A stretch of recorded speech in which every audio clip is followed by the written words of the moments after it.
आज सबसे पहले हम आपको पाकिस्तान की पिटाई की सबसे बड़ी गवाही दिखाएंगे, जिसके बाद आपको अपने सारे सवालों और शंकाओं के जवाब खुद ही मिल जाएंगे, क्योंकि हमारी तीनों बहादुर सेनाओं के उन अधिकारियों ने पाकिस्तान को सबूतों के साथ एक्सपोज किया, जो खुद इन ऑपरेशंस को लीड कर रहे थे। पहलगाम हमले का बदला लेने उतरे हमारे रणबांकुरों ने पाकिस्तान में छिपे बैठे 100 आतंकियों को उनके अंजाम तक पहुंचा दिया है। इसके साथ ही एलओसी पर पाकिस्तानी फायरिंग का जवाब देते हुए भारतीय सेना ने 35 से 40 पाकिस्तान के जवान और अफसरों को ढेर किया। एक एक कर भारत ने पाकिस्तान के सैन्य ठिकानों को तबाह करना शुरू किया तो पाकिस्तान गिड़गिड़ाते हुए अमेरिका के पास पहुंचा, क्योंकि भारत हाथ जोड़ने वाले पर हथियार नहीं उठाता। इसीलिए भारत ने सीज फायर पर अपनी सहमति दे दी। सरकार की मंशा पर भी कुछ लोग प्रश्न खड़े कर रहे हैं। और अब से कुछ देर पहले जब तीनों सेनाओं के मिलिट्री ऑपरेशंस के डीजी की प्रेस ब्रीफिंग हुई तो उसमें बहुत से सवालों पर से पर्दा उठ गया। कल से अब तक जितने भी सवाल देशवासियों के मन में थे, उनमें से ज्यादातर के जवाब आज तीनों सेनाओं के इन 3 अफसरों ने दे दिए। पहले थे डायरेक्टर जनरल मिलिट्री ऑपरेशंस यानी DGMO lieutenant general Rajiv Ghai. दूसरे थे DG air operations air marshal A K. Bharti. और तीसरे थे DG navy operations vice admiral A N. Pramod. तो सबसे पहले आपको इस पूरी प्रेस कॉन्फ्रेंस की जो बड़ी बातें हैं वो बताते हैं, जिससे पूरी तस्वीर साफ होगी, क्योंकि बहुत सी बातें पहली बार पता चली हैं देश को। भारत की तरफ से ऑपरेशन सिंदूर की कार्रवाई में बॉर्डर पर ही पाकिस्तानी सेना के 35 से 40 जवान और अफसर मारे गए हैं। बॉर्डर और एलओसी पर हुई पाकिस्तानी सेना की गोलीबारी में हमारे 5 जवान भी शहीद हुए। अगर आप देखिए तो ये कितना 4 दिन का युद्ध था। 4 दिन के युद्ध में कितना भारी नुकसान उठाना पड़ा। आइए आपको दिखाते हैं। भारत ने बताया है कि हमने पाकिस्तान के कौन कौन से टेरर कैंप को हिट किया, और खास तौर पर भारतीय एयरफोर्स के निशाने पर बहावलपुर और मुरीदके के आतंकी हेडक्वार्टर्स थे। बहावलपुर यानी जैश ए मोहम्मद का आतंकी ठिकाना, उसका हेडक्वार्टर, और मुरीदके यानी कि लश्कर तैयबा का आतंकी हेडक्वार्टर। भारत ने इन आतंकी ठिकानों की सैटेलाइट इमेजेस भी दिखाई, और जब इन पर हमला किया तो उस वक्त के वीडियोस भी दिखाए गए हैं। जैसे मुरीदके हेडक्वार्टर्स पर भारत ने 4 मिसाइलें दागी लश्कर के हेडक्वार्टर पर। उसी के बाद वो मलबे के ढेर में तब्दील हुआ। भारत ने बताया कि भारत की स्ट्राइक में पाकिस्तान के 100 से ज्यादा आतंकी मारे गए हैं। आज इस युद्ध को लेकर देश के लोगों में 2 तरह के विचार हैं। पहले वो लोग हैं जो ये मानते हैं कि युद्ध विराम की घोषणा एक सकारात्मक और शांति के लिए उठाया हुआ जरूरी कदम है, क्योंकि भारत ने अपने लक्ष्य पहले ही हासिल कर लिया था। दूसरे वो लोग हैं जो मानते हैं कि युद्ध विराम की घोषणा अमेरिका के दबाव में उठाया गया कदम है। ये वही लोग हैं जो आज सरकार से सवाल पूछ रहे हैं कि जब देश की जनता उनके साथ थी, सेना तैयार थी, विपक्ष भी साथ था, तो फिर युद्ध विराम की घोषणा क्यों हुई? और ये घोषणा पाकिस्तान के बजाय अमेरिका ने, जब ट्रंप ने आखिर क्यों पोस्ट डाला? आज हमें यह भी सोचना होगा कि युद्ध विराम पर हम आखिर किस देश पर भरोसा कर रहे हैं। अब कुछ विदेशी अखबारों में भी इसकी पूरी कहानी छप रही है। अमेरिकी अखबार न्यूयॉर्क टाइम्स का दावा है कि भारत की स्ट्राइक से डरकर पाकिस्तान सीज फायर के लिए राजी हुआ। इस अखबार ने पूरी सीक्वेंस के साथ बताया है कि कैसे अमेरिका एक न्यूक्लियर वॉर का डर देखकर चौकन्ना हो गया था। आपको याद होगा कि अमेरिका के उपराष्ट्रपति जेडी वैंस ने गुरुवार को फॉक्स न्यूज चैनल को एक इंटरव्यू दिया था और कहा था कि मूल रूप से तो उनका इससे कोई लेना देना नहीं है। यह भी कहा कि अगर अमेरिका चाहे तो दोनों देशों को पीछे हटने को कह सकता है, लेकिन यह अमेरिका का युद्ध नहीं है। उन्होंने कहा this is none of our business. लेकिन फिर अगले ही 24 घंटे में ऐसा क्या हो गया कि अमेरिका के उपराष्ट्रपति और विदेश मंत्री मार्को रूबियो एक्शन में आए। न्यूयॉर्क टाइम्स का दावा है कि अमेरिका को यह डर लग गया था कि दोनों देशों के बीच परमाणु युद्ध हो सकता है। इसीलिए अमेरिका ने जनरल मुनीर को फोन करके पाकिस्तान पर सीज फायर का दबाव डाला। याद होगा आपको, पहले मार्को रूबियो ने शहबाज शरीफ प्रधानमंत्री से बात की थी, कुछ नहीं हुआ। इसीलिए अगले दिन सीधा मुनीर को, जनरल मौलाना मुनीर को अमेरिका ने कॉल किया। अमेरिकी अखबार का दावा है कि जेडी वैंस और मार्को रूबियो इसलिए एक्शन में आए क्योंकि पाकिस्तान और भारत की एयरफोर्स के बीच गंभीर डॉग फाइट्स हो रही थी और पाकिस्तान ने भारत के एयर डिफेंस को परखने के लिए 300 से 400 ड्रोन भारतीय सीमा के अंदर भेजे थे। लगातार 2 रातों तक पाकिस्तान ने ऐसा ही किया था। लेकिन सबसे ज्यादा चिंता की बात शुक्रवार की देर रात तब आई जब पाकिस्तान के रावलपिंडी के नूर खान एयरबेस पर धमाके हुए।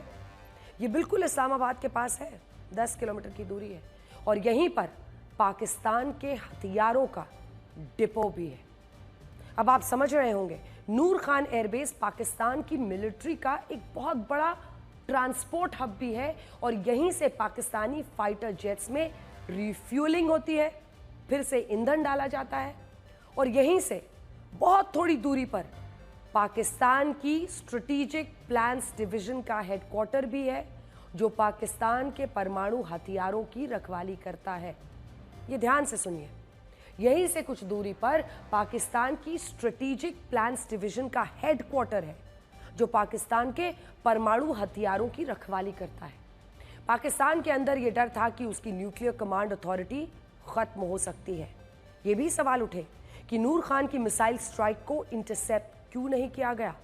भारत की तरफ से कहा गया कि अगर वो फायर नहीं करेगा तो हम फायर नहीं करेंगे, वो झुका है इसलिए हम रुके हैं। सूत्र ये बता रहे हैं कि मार्को रूबियो और जयशंकर के बीच में पाकिस्तान के न्यूक्लियर थ्रेट को लेकर कोई चर्चा नहीं की गई थी क्योंकि भारत जानता है कि पाकिस्तान के मंत्री इस तरह की धमकी हमेशा ही देते हैं। लेकिन असली बात यह है कि भारत के हमलों के बाद पाकिस्तान के एयरबेस जब तबाह होने शुरू हुए तब पाकिस्तान की तरफ से हमले रोकने की गुहार लगाई गई। ऑपरेशन सिंदूर सिर्फ एक सैन्य कार्रवाई भर नहीं है बल्कि भारत की राजनीतिक, सामाजिक और सामरिक इच्छा शक्ति का प्रतीक है। हमने दिखाया है भारत आतंकवाद के खिलाफ जब भी कोई कार्रवाई करेगा तो आतंकवादियों और उनके आकाओं के लिए सरहद पार की जमीन भी सुरक्षित नहीं रहेगी। हमने केवल सीमा से सटे सैन्य ठिकानों पर ही नहीं कार्रवाई की बल्कि भारत की सेनाओं की धमक उस रावलपिंडी तक सुनी गई जहां पाकिस्तानी फौज का हेडक्वार्टर मौजूद है। आतंकवाद के खिलाफ जीरो टॉलरेंस की नीति पर चलते हुए हमारे यशस्वी प्रधानमंत्री श्री नरेंद्र मोदी ने स्पष्ट कर दिया है कि यह नया भारत है जो आतंक के खिलाफ सरहद के इस पार और उस पार दोनों तरफ प्रभावी कार्रवाई करेगा। यह हमारे प्रधानमंत्री जी ने स्पष्ट रूप से यह संदेश दे दिया है। यह साफ है कि पाकिस्तान झुका है इसीलिए भारत रुका है, लेकिन इसका मतलब ये बिल्कुल नहीं है कि ये सीज फायर है। भारत की तरफ से सीज फायर शब्द का इस्तेमाल नहीं किया गया, बल्कि भारत ने यह कहा है कि भारत की तरफ से हमले नहीं होंगे, सीज फायर नहीं कहा गया है।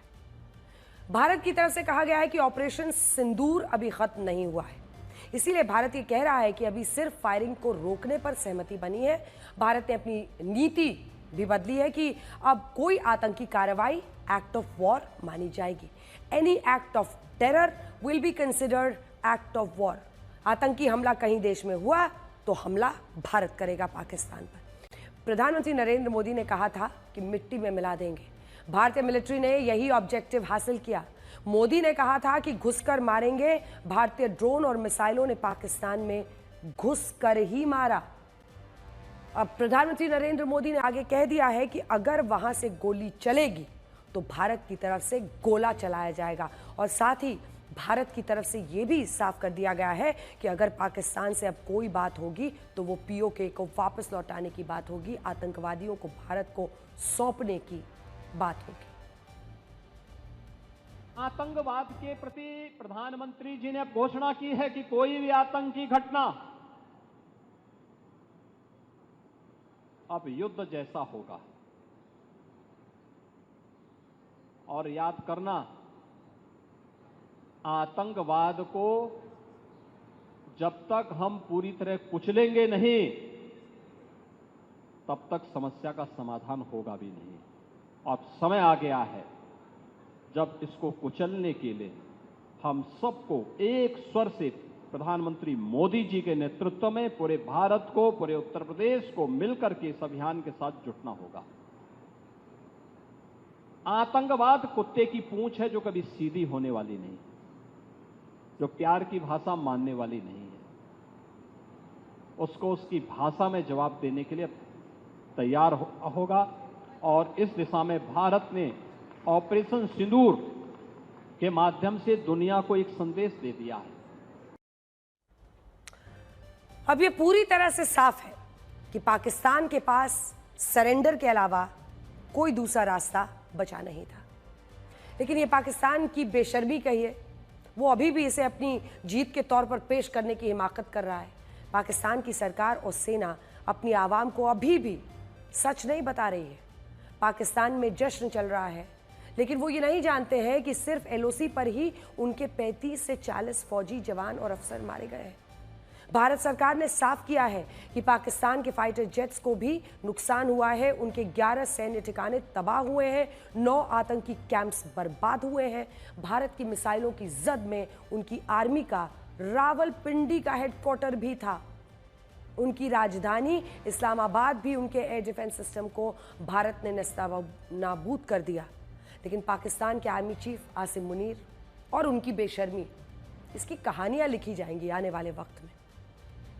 मुनीर ने पाकिस्तान के प्रधानमंत्री शहबाज शरीफ को आदेश दिया कि वो रात को 11:30 बजे देश के नाम पर एक संबोधन दे और इसे अपनी जीत बताए। लेकिन खुद उन्हीं के देश का मीडिया कह रहा है कि पाकिस्तान तो पहले दिन से ही सीज फायर की डिमांड कर रहा था। वो तो इंडिया था जो रुक नहीं रहा था। बेवकूफ़ों की फौज जब बैठती है तो इसी तरह से अलग अलग बातें करती है। हालांकि खुद ही माना कि पाकिस्तान शुरू से सीज फायर चाहता था, लेकिन हिमाकत की कर्नल सोफिया कुरैशी का नाम लेकर मजाक उड़ाने की। कर्नल सोफिया कुरैशी इस देश का स्वाभिमान है, सम्मान है, और वो ऑपरेशन सिंदूर में सबसे बड़ा संदेश दे गई हैं। लेकिन इनसे ये कभी नहीं हम समझ सकते कि इनकी समझदारी का स्तर भी इतना है कि वो भारत की सोच तक पहुंच पाए। भारतीय सेना ने कई बार साफ शब्दों में कहा कि भारत युद्ध के पक्ष में नहीं है, ना ही भारतीय सेना की एयर स्ट्राइक किसी देश के खिलाफ थी। भारत ने पाकिस्तान में मौजूद आतंकी सेंटर्स पर हमला किया था और प्रधानमंत्री नरेंद्र मोदी का भी ये सीधा संदेश था। पॉलिटिकल लीडरशिप ने साफ किया था कि हमारा टारगेट आतंक है, फोकस आतंक है, आपको वहीं हमला करना है, और यह हमला सटीक निशाने पर लगा था। इन हमलों में आतंकी और उनके आका मारे गए। भारतीय सेना का टारगेट आतंकी कैंप थे। पाकिस्तानी सेना ने भारत के हमलों को रोकने में पूरी तरह से नाकामी दिखा दी। आइए जरा अब आपको लेकर चलते हैं बड़े स्क्रीन पर और वहां पर दिखाते हैं भारत ने आतंकियों के 9 ठिकानों पर जो हमले किए उसमें हमने क्या कुछ हासिल किया है और क्या बड़ी बड़ी बातें इसमें उभर कर सामने आ रही हैं। तो देखिए, 9 ठिकानों पर हमले किया था, जिसमें 4 पाकिस्तान में थे और 5 पीओके में। हम शुरुआत कर रहे हैं बहावलपुर में। किन किन आतंकी ठिकानों में हमने जब एयर स्ट्राइक्स किया? बहावलपुर में मौजूद जैश ए मोहम्मद का हेडक्वार्टर मरकज सुबान अल्लाह तबाह हो गया। पाकिस्तान के मुरीदके में मौजूद लश्कर के आतंकी हेडक्वार्टर्स मरकज तैयबा बर्बाद।